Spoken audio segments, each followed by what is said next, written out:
وقال تعالى في آية أخرى يا أيها الذين آمنوا ادخلوا في السلم كافة صدقت يا ربنا اللهم صل على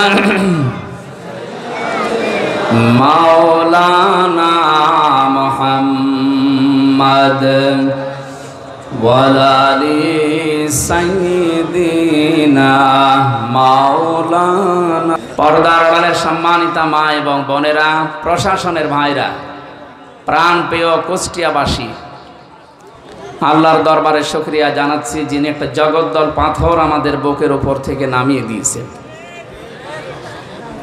আল্লাযী আনকাযা যহরাক, হে নবী, আমি আপনার পিঠ বাঁকা করে রেখেছিল একটা বোঝা, আমি এটা নামিয়ে দিয়েছি।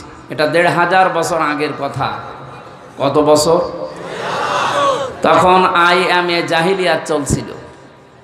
এই বোঝাটা নবীজির পিঠকে বাঁকা করে রেখেছিল, আল্লাহ নিজে বোঝা নামিয়ে দিয়েছেন।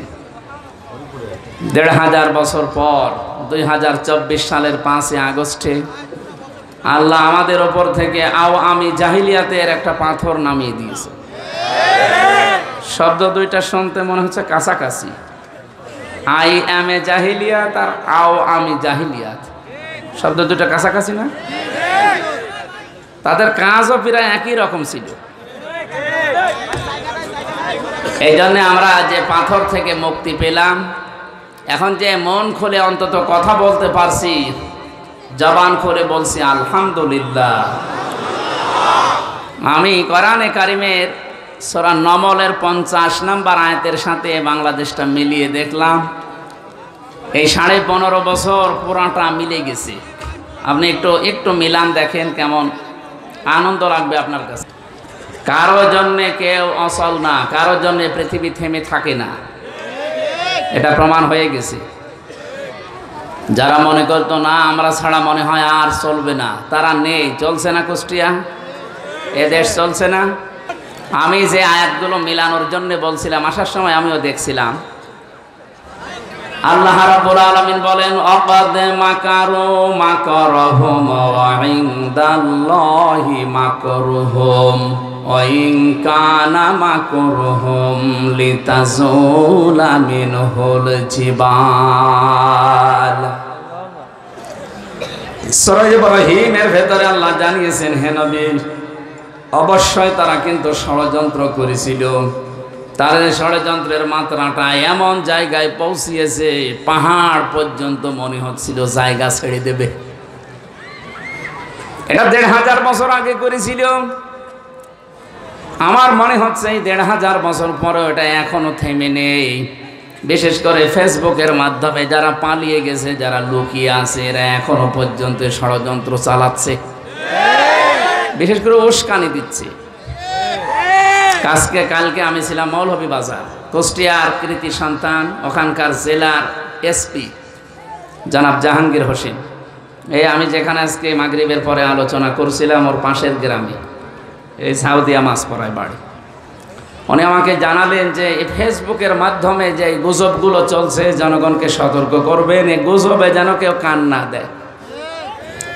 এই গুজবে কান দেওয়ার কারণে এই যে চলছে ঝামেলা ৩-৪ দিন, আমরা সাবধান থাকবো, কারো উস্কানিতে যেন পা না দেয়।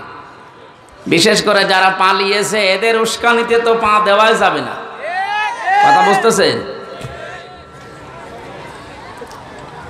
যখন একেবারে সব কিছু শেষ হয়ে গেছে, তখন ওনারা এখন নতুন আর একটা বিষয় সামনে নিয়ে এসে ধর্মীয় উন্মাদনা দিয়ে, না, উন্মাদনা কোনো জায়গায় নেই, উদ্দীপনা আছে।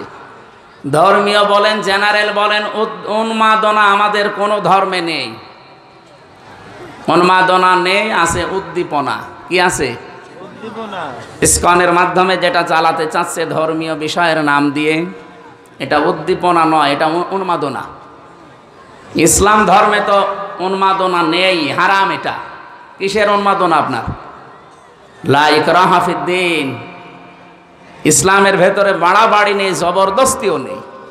যদি জোর করে ইসলাম ধর্ম গ্রহণ করানোর নিয়ম থাকতো 850 বছরে এই ভারতবর্ষ মুসলমান শাসন করেছিল, একটাও হিন্দু থাকার কথা ছিল না। কথা বলে না কেন? পৃথিবীতে 200 কোটির উপরে এখন আমরা মুসলমান, সবচাইতে পরধর্ম সহিষ্ণু জাতি আমরা। সুতরাং আন্তর্জাতিক মিডিয়া এখন বাংলাদেশের দিকে তাক করে আছে, কিন্তু আপনি টের পাচ্ছেন না। এই জন্য কারো উস্কানিতে পা দিয়ে উল্টাপাল্টা লিখবেন না, এই উন্মাদনা ছড়াবেন না। আল্লাহ বলেন এদের ষড়যন্ত্র থেমেছিল না, 14টা ষড়যন্ত্র ওই জামানায় করেছিল, আর এই 2024-এর আগে 15টা ষড়যন্ত্র চলছে। আমরা কোরআনের আয়াতের সাথে মিলাবো ইনশাআল্লাহ, যদি মিলে যায় ওইগুলো মাইনাস করব। কি কথা বলেন না কেন? আমাদের গাইডলাইন কি বলেন তো? আরো জোরে বলেন। নাকি বাবার জীবনী? অনেকে তো বাবার জীবনী গাইডলাইন বানিয়ে দিয়েছে। পৃথিবীর কোন মানুষের জীবনী পড়ে মানুষ পরিবর্তন হতে পারে না, এই সিস্টেম পৃথিবীতে নেই। আপনি পরিবর্তন হতে পারেন যেটা পড়লে, তার নাম কি? এই কোরআন শরীফ। আপনি এটা পড়েন, মাস্ট বি আপনি পরিবর্তন হবেন, বাধ্য হবেন। টনি বেলার নাম শোনেননি? কোথায় বাড়ি? কোথায়? আমেরিকায়। কোথায় বাড়ি? টনি বেলারের শালিকা, ছোট শালিকা লরেন বুথ, এ মহিলা অনার্স মাস্টার্স করা, পিএইচডি হোল্ডার। ওকে খ্রিস্টানরা বহু অর্থ দিয়ে ইরানে পাঠিয়েছে। তেহরান বিমানবন্দরে নামার পর ও খ্রিস্টান বানাবে মানুষকে। এক মুসলমানকে ডাক দিয়ে বলছে যে ভাই, আমি মুসলমান হব না, কিন্তু আমি ইসলাম জানতে চাই। কি পড়লে অথেন্টিক ইসলাম জানা যাবে সেই বই আমি আপনার কাছে চাই। আমাদের কাছে কেউ যদি হিন্দু এসে বলে যে আমি ইসলাম গ্রহণ করব না, কিন্তু আমি ইসলাম জানতে চাই, এটা তার অধিকার আছে না নেই? বলেন বলেন। তখন তো অনেক মানুষ এই ফতোয়া তুলবে, হ্যাঁ ওর ওযু নেই, ওর কাছে কোরআন শরীফ দেব। আরে ভাই, কোরআন শরীফ ধরতে হলে ওযু করা লাগবে, মাস্ট বি। আপনি কোথায় পেয়েছেন? রাসূলুল্লাহ আসলেন টয়লেট থেকে। কোথা থেকে? পায়খানা প্রসাব করার পরে নবীজি আসলেন, পানি দেওয়া হয়েছে তাকে। তিনি হাত মুখ ধোয়ার পরে গোশত খেলেন। বিশ্ব নবীকে জিজ্ঞাসা করা হয়েছে, হে রাসূল আপনি ওযু করলেন না? তিরমিজি শরীফের হাদিস। নবীজি বলেন, দেখো আল্লাহ আমাকে শুধু নামাজের আগে ওযু করার জন্য আদেশ দিয়েছেন, তাছাড়া পৃথিবীর কোনো কাজ করার আগে ওযু করা লাগবে আদেশ আমি পাইনি। এ কাজের ভেতরে রোজা রাখা হতে পারে, এ কাজের ভেতরে হজ করা হতে পারে, এ কাজের ভেতরে খাবার খাওয়া হতে পারে, এ কাজের ভেতরে কোরআন ধরা হতে পারে। তাহলে নামাজ পড়ার আগে ওযু করা লাগবে, নির্দেশ কার? ইয়া আইয়ুহাল্লাযীনা আমানু ইযা কুমতুম ইলাস সালাতি ফাগসিলু ওয়ুজুহাকুম ওয়া আইদিয়াকুম ইলাল মারাফিকি ওয়ামসাহু বিরুসিকুম ওয়া আরজুলাকুম ইলাল কাবাইন। ইমানদারেরা যখন নামাজের জন্য প্রস্তুতি নেবে, নামাজে দাঁড়াবে, তার আগে ওযু করো, এ নির্দেশ কার? ইমানদারেরা কোরআন পড়বা তখন ওযু করো, এ কথা আছে? পুরা কোরআন শরীফ আপনি দেখেন তো, যারা হাফেজ আছে, মাওলানা আছে, আলেম আছে, বলেন নেই? হ্যাঁ আছে। কি আছে? ফাইদা ক্বরাআতাল কুরআনা ফাস্তাইয বিল্লাহি মিনাশ শাইতানির রাজিম। আল্লাহ পাক বলেন, যখন কোরআন পড়বা তার আগে শয়তান থেকে আশ্রয় চাইবা। আউযু বিল্লাহি মিনাশ শাইতানির রাজিম, এটা পড়া লাগবে।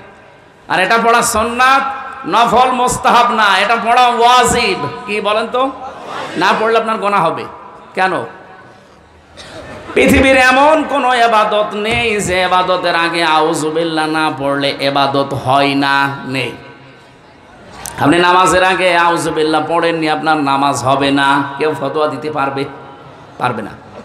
রোজা রাখার আগে আপনি আউযু বিল্লাহ পড়েননি, আপনার রোজা হবে না, কেউ বলতে পারবে না। হজ করার আগে আউযু বিল্লাহ পড়েননি, হজ হবে না। না, কিন্তু কোরআনে কারীম পড়ার আগে যদি কেউ আউযু বিল্লাহ না পড়ে, ওর কোরআন পড়া তো হবেই না, আর গুনাহ হবে। তাফসিরে মুফাসসির লিখেছেন এই কারণে, কারণ পৃথিবীর কোন ইবাদতে শয়তান এত ধোঁকা দেয় না, কোরআনের কাছে আসতে গেলে যত ধোঁকা দেয়। শয়তান ভালো করে জানে যে কোরআন যদি মানুষ বোঝে, কোরআনের কাছে আসে, আমি যে শয়তানি করি এটা বন্ধ হয়ে যাবে। কথা বুঝতেছে? ওর যে শয়তানি করার রাস্তা বন্ধ হয়ে যাবে। এজন্য কোরআন ধরার আগে ওযু করা শর্ত নয়।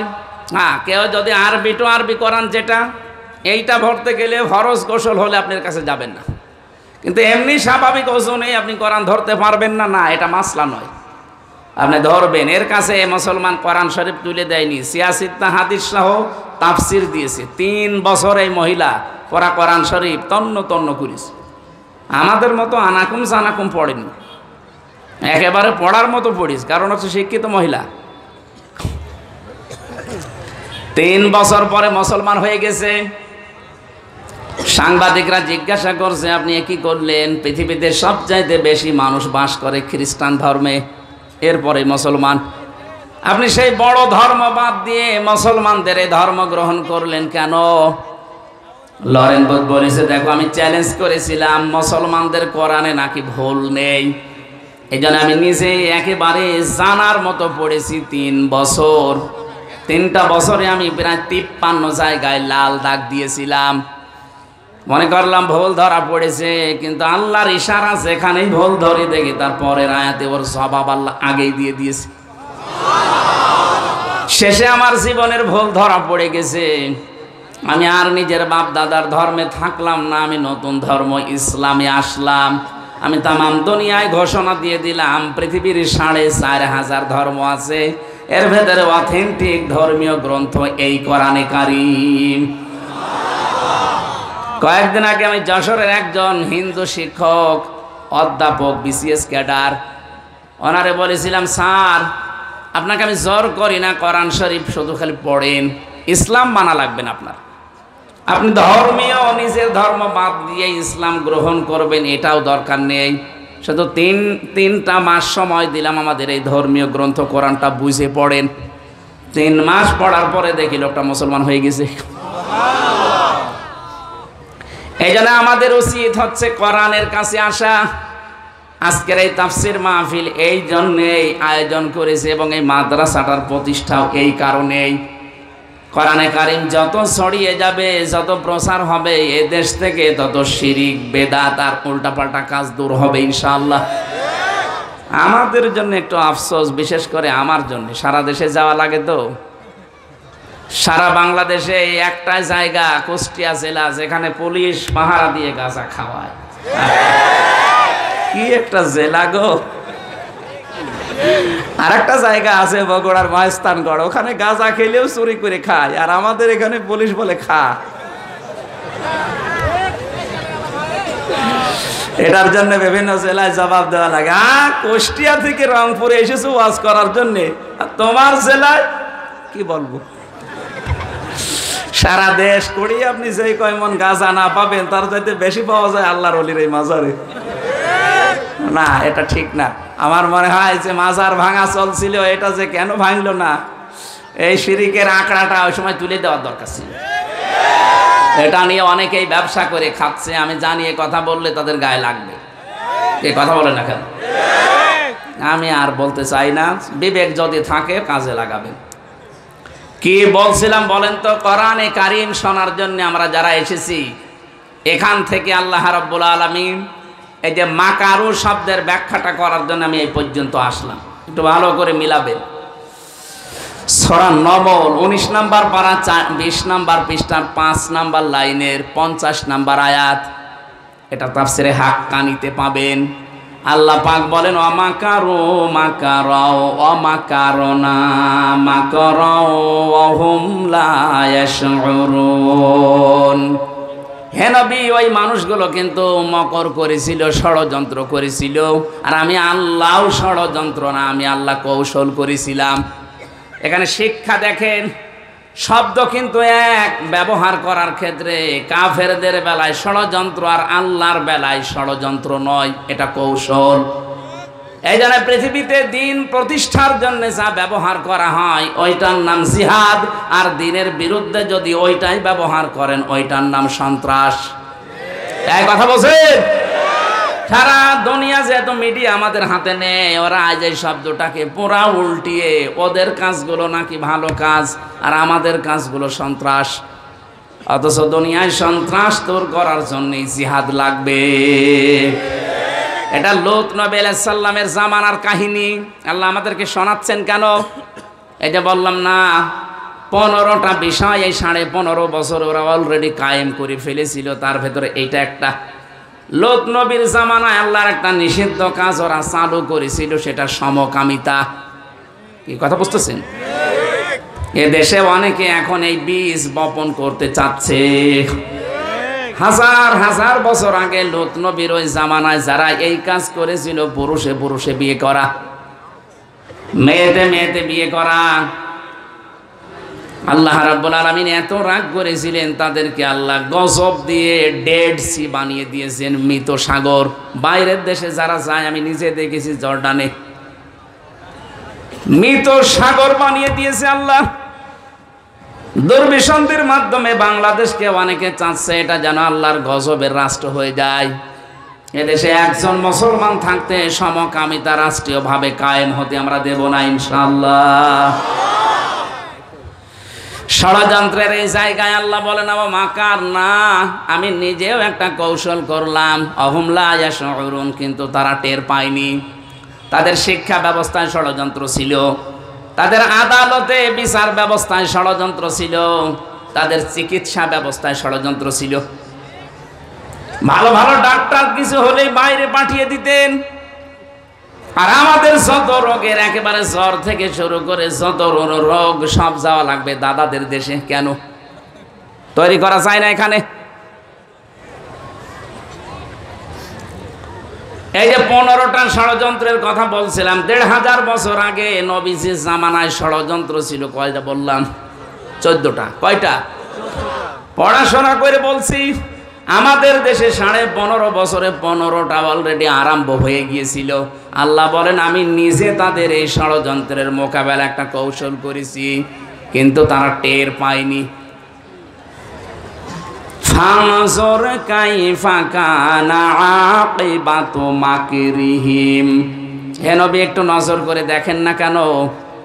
যারা ষড়যন্ত্র করেছিল আমি আল্লাহ নিজে তাদেরকে দমন করেছি। আন্না দাম্মারনাহুম, নিজে তাদেরকে ধ্বংস করেছি। ওয়া কওমাহুম আজমাইন, এবং তাদের পুরা জাতিকে।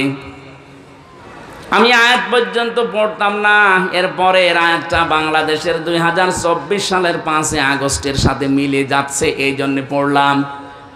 আমার দৃষ্টিতে মিলেছে, দেখেন আপনার দৃষ্টিতে মেলে কিনা। এরপরে একটা শিক্ষা বের করব।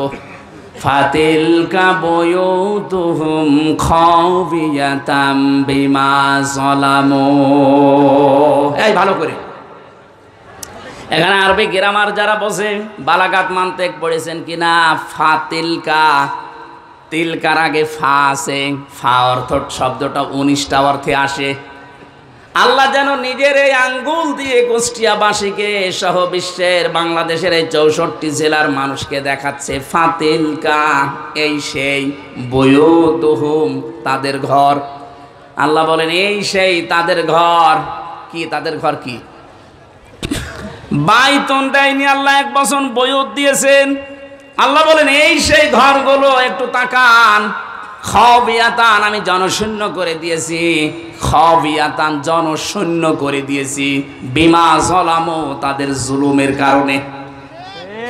আপনি আগস্টের 5 তারিখের বিকাল 5টা বাজতে বাজতে দেখেন এই দেশের 64 জেলার 630টা থানায় যত জালেমের ঘর ছিল জনগণ সব মিটিয়ে ফেলেছে মাটির সাথে। আপনি কুষ্টিয়ার দিকে তাকান, এই কথা বলছেন না কেন? নাম ধরা লাগবে, আপনি টের পাচ্ছেন না? এত দাপট ছিল যাদের 2 ভাই, তাদের 2 ভাইয়ের মারিয়ে দেশের মানুষ আগে ভেঙেছে। এই খাওফিয়াতান একেবারে মিলে গেছে, খাপের খাপ, মুনতাজের বাপ। আল্লাহ বলছেন আমি উজাড় গৃহ বানিয়ে দিয়েছি। গত পরশু দিনও আমি বাড়ির সামনে দিয়ে আসার সময় দেখি বাড়ি মনে হচ্ছে না, অথচ 5 তারিখের আগে ওখানে জমজমাট ছিল। ওই বাড়িটা এখন ওজাড় গৃহ, মানুষ দেখছি দলে দলে যে বিভিন্ন দিকে মুখ করে প্রসাব করছে। আমার একটা কথা মনে পড়ছিল, পরশুদিন 16 সালে গিয়েছিলাম হজে, কাবা তাওয়াফ করার পরে উপরে গেলাম, হঠাৎ দেখি আমার পেটে যন্ত্রণা, ব্যথা। এক পুলিশকে ডাক দিয়ে বললাম, ইয়া সাদিক তাল, কি হে বন্ধু, আমার খুব পেটে ব্যথা করছে, এতক্ষণ তো ভালোই লাগছিল। উনি আমারে বলছে, ইয়া হাজিউল হজ্জা তাই না বিলা দোকান। ও হাজি, দেশ কোথায়? জি তুমি বাংলাদেশ। বাংলাদেশ থেকে এসেছি। ওর ভাষা দিয়ে আমারে বলছে, হাজি জানেন না এটা কোন জায়গা? না তো। আবু জেহেলের বাড়ি। আপনি এখনো পায়খানা না করে দাঁড়িয়ে আছেন, তাড়াতাড়ি করেন। সত্যি কথা বলছি, পায়খানা করে দেখে আমার পেটের ব্যথা ভালো হয়ে গেছে। আল্লাহ আমাকে বোঝাতে চাচ্ছে, হামজা এত টাকা খরচ করে 6500 কিলোমিটার দূর থেকে আসলে আর ওই শয়তানের বাড়ি পায়খানা না করে চলে যাবা, তাড়াতাড়ি করো। ঠিক যেন আজকের এই দেশে যতগুলো জালেমের বাড়ি ছিল, আল্লাহ পাক যেন নিজে তাদেরকে জাতীয় উজাড় গৃহ বানিয়ে দিয়েছে। পরশুদিনের জাতীয় পত্রিকা দেখেছেন, ঢাকার ওই বড় বাড়িটা যেখানে মানুষ আবেগে চোমা খেত, দেখলাম অনেকে দলবদ্ধ হয়ে জামাতবদ্ধ হয়ে টয়লেট করছে। হ্যাঁ, 3-4 জন একসাথে যাচ্ছে, বিভিন্ন দিকে মুখ করে আল্লাহ রাস্তায় চালাচ্ছে। আমার মনে হয় এদের পেটে আমার মতো ব্যথা, আর কথা বলছে না। আমি খাবিয়াতান শব্দটা তাফসিরে পড়েছি ইবনে কাসিরে। আল্লাহ বলেন, আমি এমন জনশূন্য করে দিয়েছি, এমন ওজাড় গৃহ বানিয়েছি। কেন জানো? তোমাদেরকে একটা শিক্ষা দেওয়ার জন্য। এবার আসেন আমাদের বিষয়। ইন্না ফি যালিকা লাআয়াতাল লিকাউমি ইয়ালামুন। অবশ্যই এর ভেতরে তোমাদের জন্য শিক্ষা আছে। লাম, লামে তাকিদ, অবশ্যই শিক্ষা আছে যদি তোমরা জ্ঞানী হয়ে থাকো। আল্লাহ আমাদের বোঝাতে চায়, আগামীতে যদি কেউ ক্ষমতার চেয়ারে বসে জুলুম করে, তার বাড়িও জাতীয় টয়লেট বানানো হবে। এজন্য আমরা যেন সাবধান থাকি, আর যাই করে যেন জালেম হয়ে না যায়। কে কথা বোঝেন কিছু নাকি আন্দাজে ঠিক বলেন? ঠিক আছে। আল্লাহ রাব্বুল আলামিন 14টা বলতে গেলে এমনি এত রাত হয়ে গেছে, আমরা তাফসিরে যাব। সূরা বাকারা থেকে মাত্র 1 আয়াতের 3 ভাগের 1 ভাগ পড়েছি, আর সূরা নিসার 41 নম্বর আয়াতটা পড়েছি। আল্লাহ রাব্বুল আলামিন এত তথ্য আয়াতের ভেতরে লুকিয়ে রেখেছে, আপনি যত টান দেবেন গবেষণা আকারে তত তথ্য ওখান থেকে পেয়ে যাবেন। আমরা আসেন তো 2 আয়াতের একটা আয়াত শুরু করছি, সূরা বাকারা 208 নম্বর আয়াতের প্রথম অংশ। আমার আজকের আলোচনার বিষয় প্রবেশ করো। কি বললাম? বলেন বলেন। কোরআনে কারীম জানাচ্ছে, ইয়া আইয়ুহাল্লাযীনা আমানু, ওহে যারা ঈমানের দাবি করো, উদখুলু ফিস সিলমি কাফা, তোমরা ইসলামে পরিপূর্ণভাবে প্রবেশ করো। এদিকে তাকান, এখানে সিন শব্দের উপরে যদি কেউ জবর দিয়ে পড়ে তাহলে সালমন বাংলা অর্থ দাঁড়ায় শান্তি, আর সিনের নিচে জের দিয়ে পড়লে বাংলা অর্থ দাঁড়ায় সিলমন, মানে ইসলাম। আল্লাহ পাক এখানে শান্তির ভেতরে প্রবেশ করো বলেন নাই, বলেছে ইসলামে প্রবেশ করো। কোথায়? এখন ইসলামে প্রবেশ করবেন আপনি আংশিক না পূর্ণাঙ্গ? বলেন বলেন। পূর্ণাঙ্গটা এখানে কোথায় পেলেন? এই যে পরিপূর্ণ পূর্ণাঙ্গ কোথায় আছে এখানে? আল্লাহ রাব্বুল আলামিন আয়াত, ছোট আয়াত কিন্তু এত সূক্ষ্ম সূক্ষ্ম শব্দ দিয়েছেন। এর শেষের শব্দটা দেখেছেন কাফা।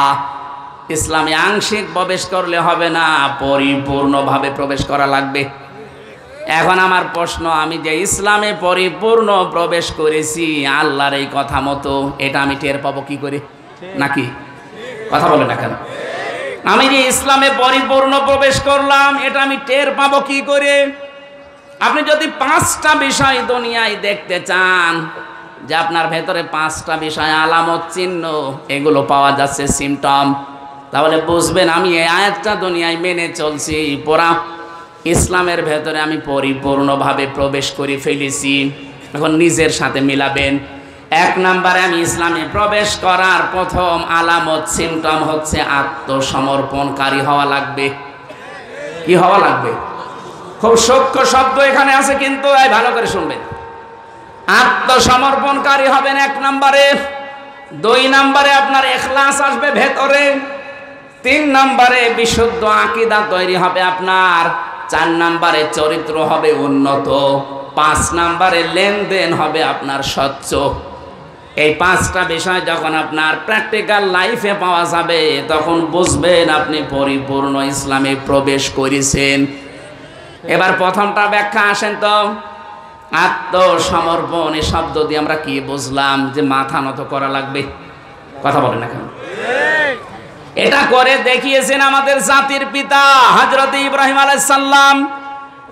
এই বানানোটা না, আল্লাহর বানানোটা। আমরা তো অনেকে যাকে তাকে বানিয়ে দেয় না। আল্লাহ যেটা বানিয়েছিলেন তার নাম কি? আরো জোরে বলেন। মিল্লাতা আবিকুম ইব্রাহিম হুয়া সাম্মাকুমুল মুসলিমিন। তাম দুনিয়ার ময়দানে আয়াতটা আছে, 257টা রাষ্ট্রে আয়াতটা চলছে। আল্লাহ পাক বলেন তোমাদের মুসলিম জাতির পিতা ইব্রাহিম, কারণ তিনি তোমাদের নাম রেখেছেন মুসলিম। বাবা হিসাবে তিনি আমাদের নাম রাখলেন সন্তানের কি? আরো জোরে বলেন। কি সুন্দর একটা নাম রেখেছেন, আত্মসমর্পণকারী। বাবার 11টা দায়িত্ব পালন করা লাগে। সন্তান শুধু জন্ম দিলেই বাবা হওয়া যায় না। 11টা দায়িত্বের প্রথম নাম্বারে তার একটা অর্থবোধক নাম দেওয়া লাগে। এদেশে বহু বাবা আমরা দেখতে পাচ্ছি, বহু মা এমন আছে খালি জন্মিয়ে ছেড়ে দিয়েছে, এমন নাম দিয়েছে ও কি হিন্দু না মুসলমান বোঝা যায় না। আমি কি বেশি বললাম? এরকম নাম দেশে নেই। আপনি নামটা রাখবেন অর্থবোধক। কিয়ামতে আল্লাহ যখন বিচারের কাঠগড়ায় কিছুই পাবে না, আপনার নামটা দেখবে। আজকের প্রধান অতিথির নাম জাকির হোসেন। জাকির মানে জিকিরকারী। বিশ্বনবীর একজন নাতির নাম ছিল হোসেন। এই অর্থবোধক, অর্থ দেখে দেখে আপনি নাম রাখবেন, ওর প্রভাব তার জীবনের উপরে পড়বে। কারণ নাম যদি আসাদ থাকে, আসাদ মানে সিংহ বাঘ, তার চরিত্রের ভেতরে সাহসিকতা ফুটে উঠবে। কারণ নাম রেখে দিয়েছেন কুকু। নাম কি? ওর দাদি বুড়ো মানুষ বলছে কুকুর। এদিকে আয়। আমরা এখান থেকে শিক্ষা পেলাম, বাবা হতে হলে, মা হতে হলে 11টা কাজের প্রথম কাজ সন্তানের নাম রাখা লাগবে, অর্থবোধক। কথা বুঝতেছেন? কিয়ামতে আল্লাহ কিছুই যখন পাবে না মাফ করার জন্য, তখন বলবে নাম। নামের খাতিরে আল্লাহ অনেককে মাফ করে দেবে। তাই বলে আবার হাউ আঙ্কেলের মতো নাম হলে সমস্যা। কি আঙ্কেল? How uncle. নবীর নামের বদনাম করে ফেলেছে শয়তান। একটা আলেমের সাথে বিয়াদবি করার কারণে আল্লাহ তাকে এত অপমান করেছে, বাংলাদেশে এত অপমান কেউ হয়নি। এখন সারা দেশে ওর নাম হাউ আঙ্কেল আর 3 ইঞ্চি। আর কি নিচে নামবে? হযরত ইব্রাহিম আলাইহিস সালাম তিনি আত্মসমর্পণ করেছিলেন। তাকান, আমাদেরও ওইভাবে করা লাগবে। সূরা বাকারার 131-32 নম্বর আয়াতে আল্লাহ দলিলগুলো দিচ্ছেন। কয়েকটা বিষয় এখান থেকে বের হবে, ভালোভাবে শোনেন। কষ্ট হচ্ছে? আল্লাহ পাক বলেন, ইদি ক্বালা লাহু রাব্বুহু আসলিম ক্বালা আসলামতু লিরাব্বিল আলামিন। বলেন আল্লাহু আকবার। উনি গাছের মাথায় বসে কোড়াল দিয়ে কাঠ কাটছিলেন। আল্লাহ পাক বলেন, ইব্রাহিম আত্মসমর্পণ করো। তিনি বললেন, আল্লাহ আমি এখান থেকে কি করে আত্মসমর্পণ করি? গাছের মাথায় বসে কোড়াল দিয়ে খাতনা করো, এইটাই তোমার আত্মসমর্পণ। ওখানে কোড়াল দিয়ে খাতনা করে তিনি বললেন, আমি আত্মসমর্পণ করলাম বিশ্ব জগতের মালিকের কাছে। কি পেলেন এখান থেকে? ইব্রাহিম নবী আমাদের জাতির পিতা 50টা পরীক্ষা দিয়েছিলেন দুনিয়ায়। কয়টা? এর 50 নাম্বার পরীক্ষা ছিল এইটা। উনি খাতনা করেছিলেন। আধুনিক বিজ্ঞান আজ এই শব্দটা নিয়ে, এই বিষয়টা নিয়ে গবেষণা চালিয়ে দেখেছে স্বাস্থ্যসম্মত এবং শরীরকে সুস্থ রাখার জন্য খাতনা অনেক জরুরি। যদিও অনেক হিন্দু ভাইরা এটা করে না, এই জন্য ওদের বলা হয় ফুল হাতা। আমরা কি হাফ হাতা। আমি এই শব্দটা জেলখানায় যে আমি জেলার পেয়েছিলাম দেবদুলাল, ও যখনই প্রবেশ করতো ভেতরে মানুষ বলতো ফুল হাতা আসতেছে। ফুল হাতা কি গো, পরে শুনলাম মুসলমানই দেয়নি এই জন্য ফুল হাতা, আর আমরা যারা দিয়েছি আমরা হাফ হাতা। শেষ পর্যন্ত ইব্রাহিম আলাইহিস সালামের এই সুন্নাতটা আমরা মুসলিম জাতি হিসাবে দাবি করলে সুন্নত মনে করে মানি। ওনারা যারা মানেন না ওনাদের বিভিন্ন রোগ হয়ে যায়। এজন্য শিক্ষিত ধর্মীয় যারা আছে হিন্দু দেখবেন, আমি দেখেছি তাদের খোঁজ খবর নিয়ে ওরা গোপনে মুসলমান ডাক্তারের কাছে যে মুসলমানি দিয়ে দেয়। আমার যেহেতু ওই বিষয়টা না, আমার বিষয় ছিল ইব্রাহিম নবী আত্মসমর্পণ করেছিলেন। যেখানে আল্লাহ বললেন আত্মসমর্পণ করো, কি করে করবো, খাতনা করো, তাই করেছিলেন।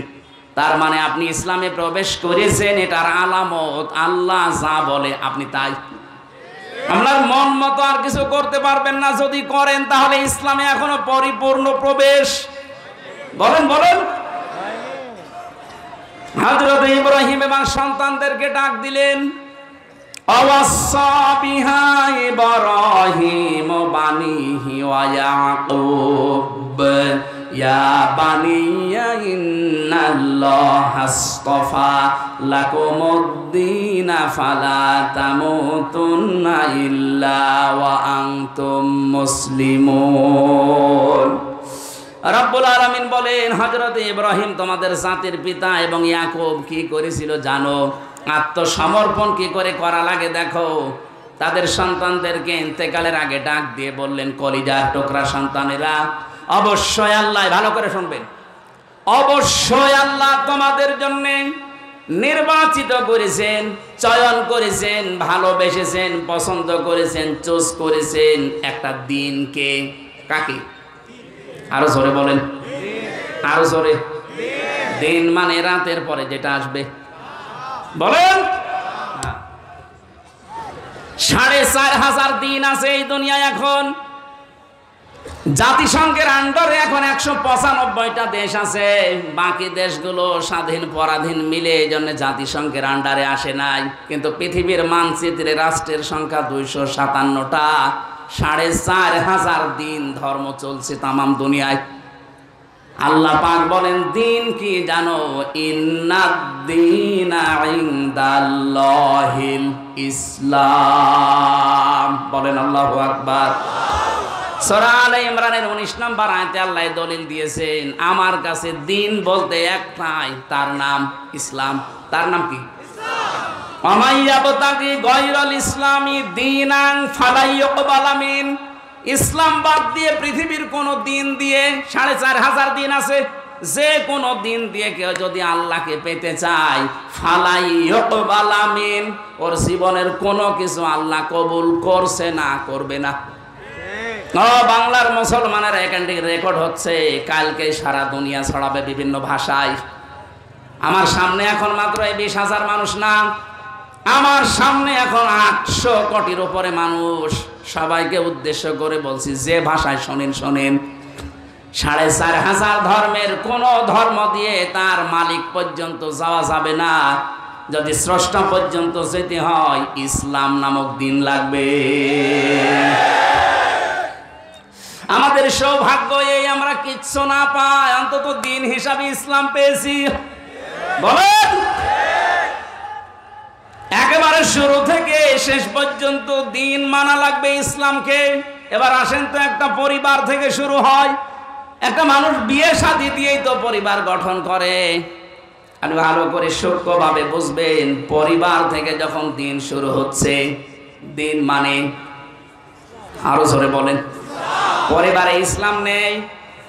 আরো জোরে বলেন, পরিবারে ইসলাম কি? এই যে যারা বিবাহ শাদী করতে চান, পরিবারে ইসলাম হচ্ছে বরযাত্রী খাওয়া জায়েজ নেই, অলিমা করা লাগবে। আপনি তো দিন নেওয়া লাগবে মুহাম্মদুর রাসূলুল্লাহর কাছ থেকে। তিনি জীবনে যতগুলো বিয়ে করেছেন, কোনোদিন বরযাত্রী নিয়ে 200-300 জন গেছে মেয়ের বাড়িতে? কথা বলে না কেন? তিনি যত বিয়ে করলেন প্রতিটি বিয়েতে তিনি করেছিলেন অলিমা, নিজের বাড়িতে মেয়েদের লোক নিয়ে এসে খাওয়িয়েছেন।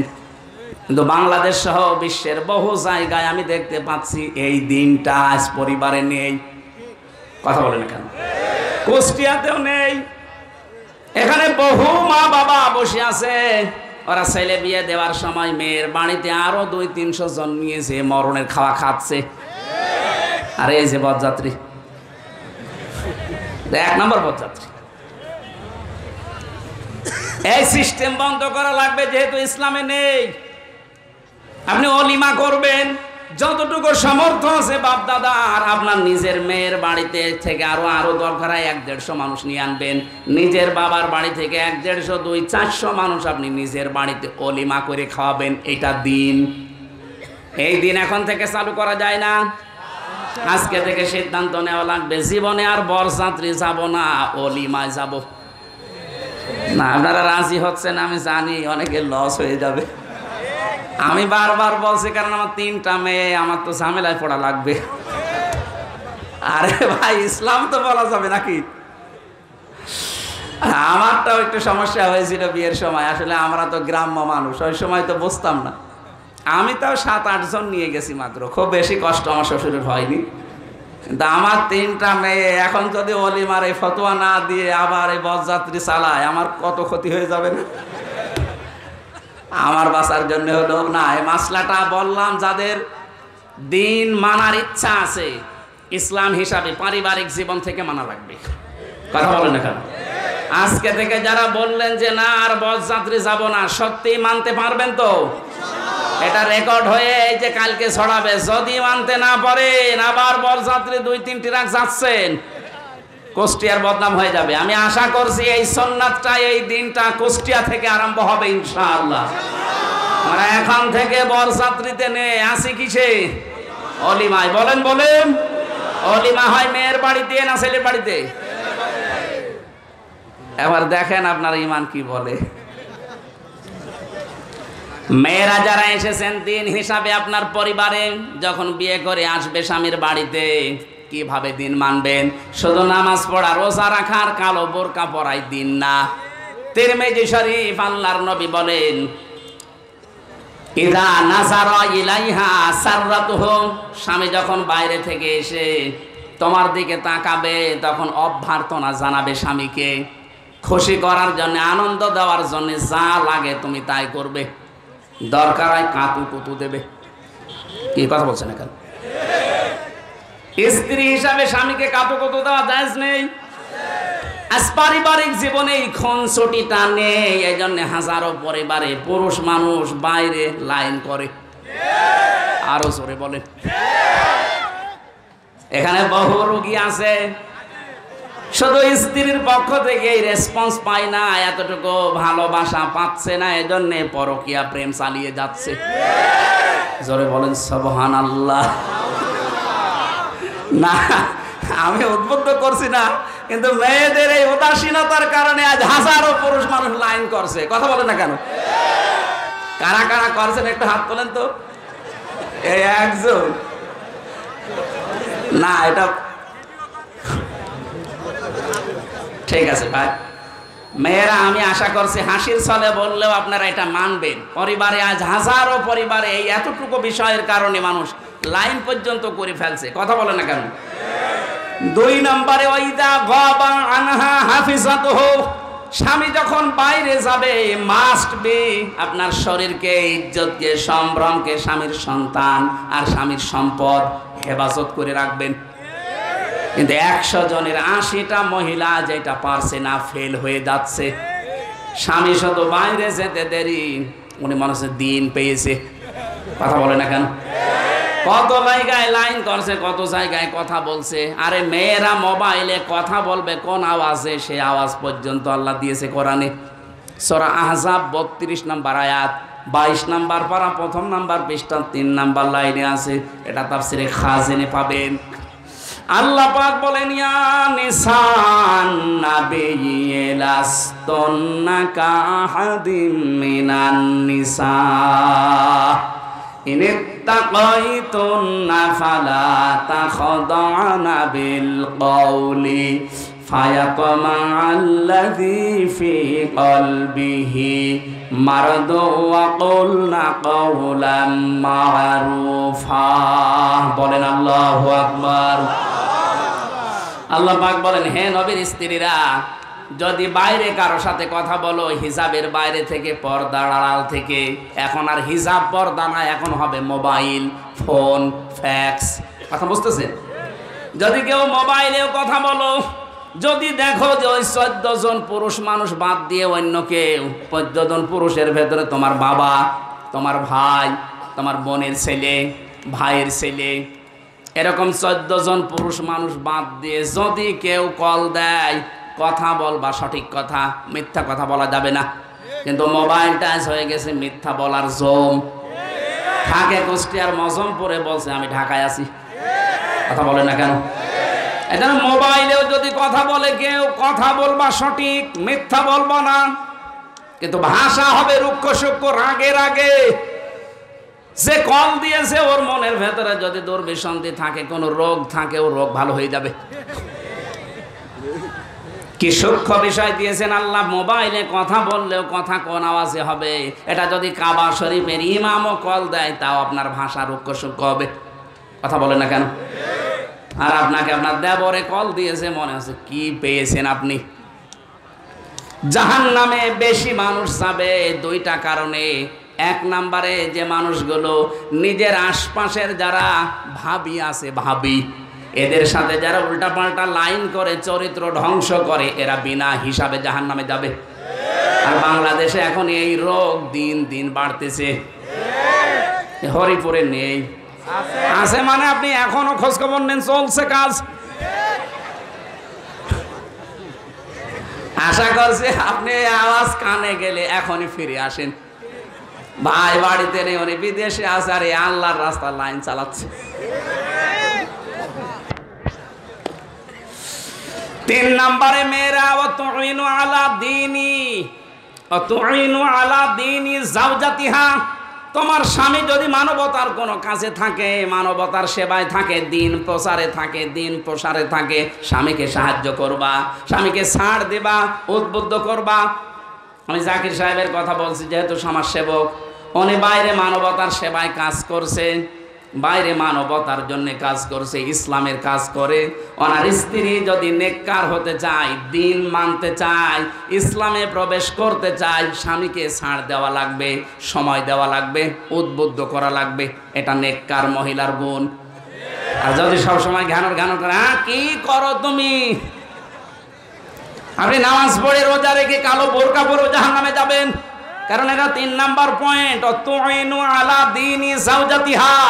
স্বামী যদি দিনের কাজ করে, মানবতার কাজ করে, সেবা করে, তাকে ছাড় দিবা, উদ্বুদ্ধ করবা, সময় দিবা, তাহলে ঘরে বসে বসে ওই কাজের সওয়াব তুমি পেতে থাকবা। সুবহানাল্লাহ বলতে পারেন না? কোন মানুষ যদি সুস্থ অবস্থায় ইবাদত কন্টিনিউ করে, প্রতিদিন মনে করেন আপনি সুস্থ অবস্থায় আয়াতুল কুরসিটা পড়েন, তেমন অসুস্থ হয়ে গেছেন আর পড়তে পারছেন না, যখন অসুস্থ যদি 10 বছরও থাকেন, 10 বছর আয়াতুল কুরসি পড়ার সওয়াব পেতেই থাকবেন।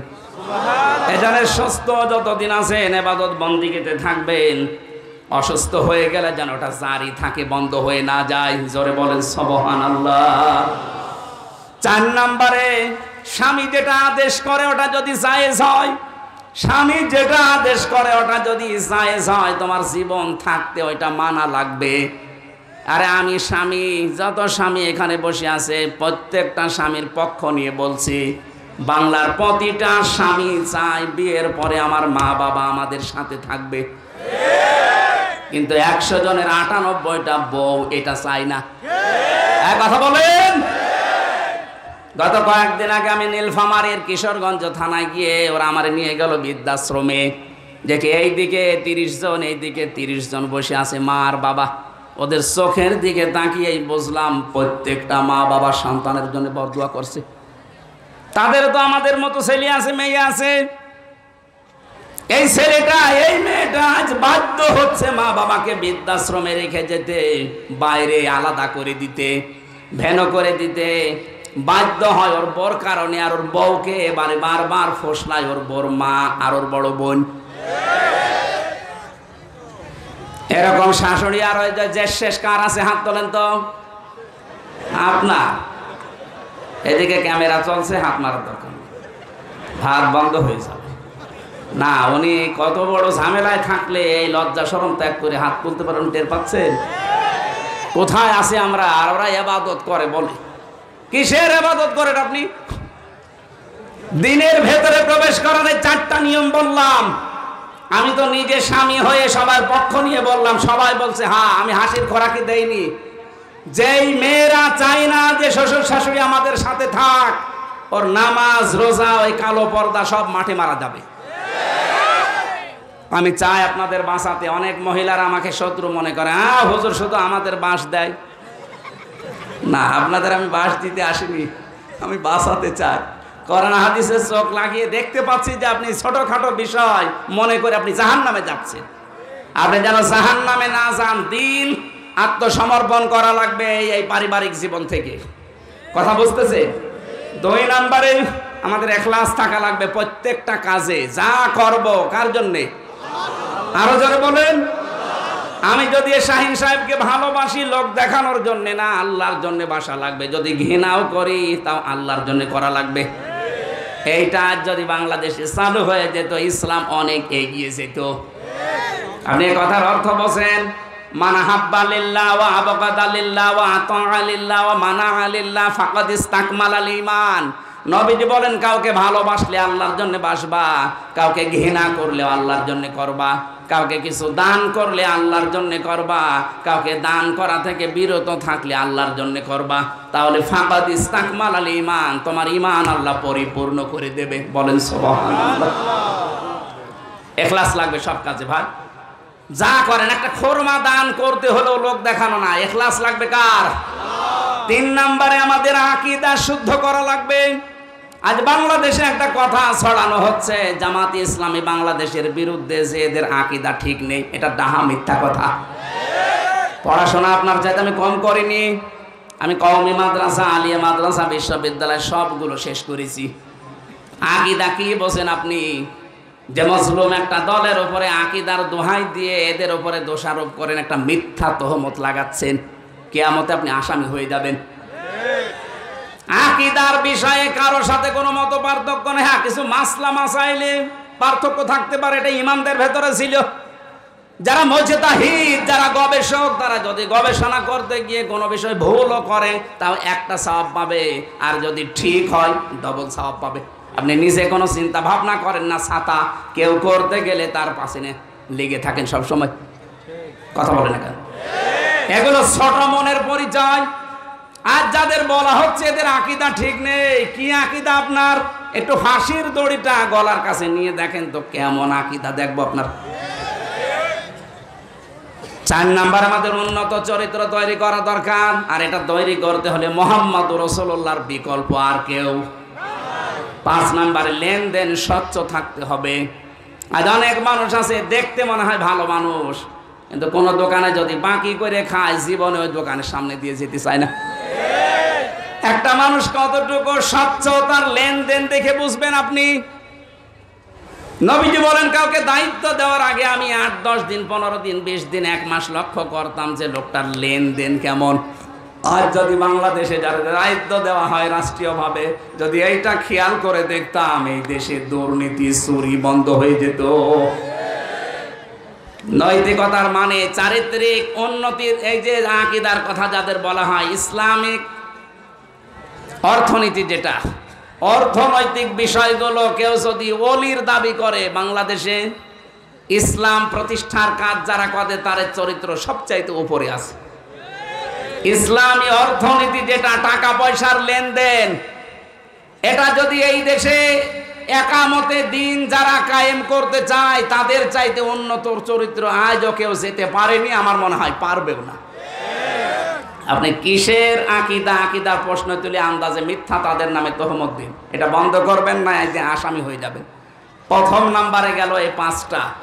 এবার দ্বিতীয় শব্দে আছে 8টা, তৃতীয় শব্দে আছে 11টা, চতুর্থ শব্দে আছে 22টা, পঞ্চম শব্দে আছে 27টা। এতগুলো বিষয় একটা একটা করে 12টা পার হয়ে গেছে। আমি এত রাত পর্যন্ত আর পারবো না।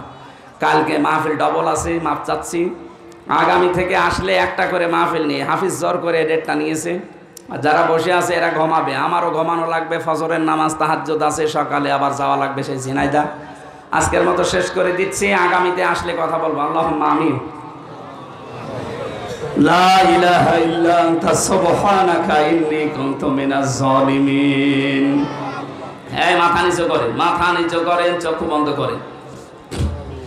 রব্বুল আলামিন, আমার প্রাণ প্রিয় জেলা কুষ্টিয়া, আমার মাতৃভূমি, আমার জন্মভূমি। আল্লাহ তাআলা হাটো শরীফপুর ইউনিয়ন পরিষদের এই ময়দানে বসে কোরআনে কারীম থেকে কিছু কথা আমরা শুনেছি। ইসলামে প্রবেশ করতে হলে যে 5টা আলামত লাগে আমরা অল্প কথায় বোঝানোর চেষ্টা করেছি। আমি আশা করছি, বিশ্বাস করছি তোমার বান্দা বান্দিরা বুঝে ফেলেছে। এদেরকে তুমি প্র্যাকটিক্যাল লাইফে আমল করার তৌফিক দাও। এই বিশাল আয়োজনে যারা শ্রম দিয়েছে আল্লাহ, মাওলানা হাফিজুর রহমান জিহাদি সহ যত মানুষ এই মাহফিলের জন্য কাজ করেছে, কোরআন প্রচার হবে, প্রসার হবে, এই নিয়ত যাদের ছিল আল্লাহ তোমার রহমত এগিয়ে দাও। এই মাহফিলের জন্য টাকা পয়সা যারা দিল, এদের টাকাগুলো হযরত ওসমানের সাথে মঞ্জুর করো। আল্লাহ তাআলা এখানে প্রধান অতিথি হিসাবে যিনি এসেছেন, আমাদের অভিভাবক শ্রদ্ধাভাজন বড় ভাই ইঞ্জিনিয়ার জাকির হোসেন সরকার। আল্লাহ তাআলা তার যে মনের ইচ্ছা আছে, জায়েজ ইচ্ছাগুলো তুমি পূরণ করে দাও। বিশেষ